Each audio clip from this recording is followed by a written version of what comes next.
دیکھیں میں بات کریڈٹ سے کروں گا کہ کراچی میں امن کا کریڈٹ کس کو جاتا ہے. میں نے تینوں سینئر کولیگز نے کہا کہ اس کا کریڈٹ صرف اور صرف فوج کو جاتا ہے. اس میں کوئی شک نہیں کہ کریڈٹ فوج کو بھی جاتا ہے, مگر یہ کہنا کہ حکومت کو بالکل نہیں جاتا, میرے خیال میں یہ بہت ہی گمراہ کن ایک تجزیہ یا بات ہوگی. اس کی وجہ یہ ہے کہ یہ ویسے ہی ہے جیسے میں کہوں کہ کراچی میں یا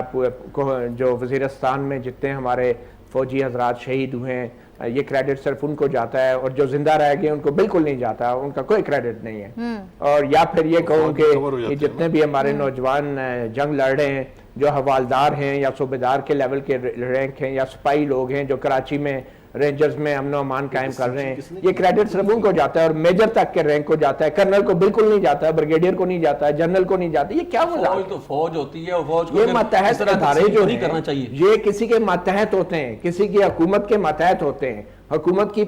مجھے بات پوری کرنے دیں گے, برائے مہربانی بات پوری کرنے دیں. یہ ماتحت ادارے جو ہوتے ہیں یہ حکومت کے ماتحت ہوتے ہیں,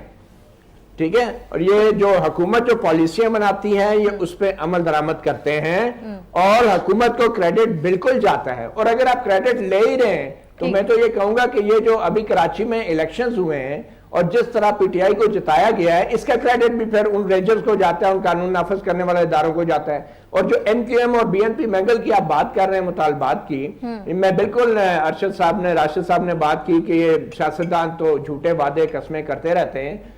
کیونکہ جھوٹے حلف بھی اس ملک میں اٹھائے جاتے رہے ہیں اور قسمیں اٹھائی جاتی رہی ہیں سیاسی سرگرمیوں میں نہ حصہ لینے کی. یہ سارے جھوٹ بولتے رہے جو اقتدار میں رہے, جنرل مشرف سمیت.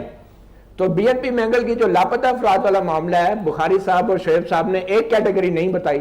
میں ان کی ساری کیٹیگریوں سے اتفاق کرتا ہوں, ایک کیٹیگری رہ گئی ہے, اور وہ یہ ہے کہ وہ لوگ بھی ہو سکتے ہیں جن کو باقی ایجنسیوں نے قانون کی خلاف ورزی کرتے ہوئے اغوا کیا ہے, اٹھایا ہے, اور جو ان پہ الزامات ہیں ان کی انویسٹیگیشن ہونی چاہیے. لیکن ان کی جانب سے یہ بھی تو کہا جا رہا ہے کہ لسٹ دینے کے لیے تیار ہیں, کہا یہ جا رہا ہے کہ لسٹ ان کے پاس موجود ہے اور وہ تیار ہے.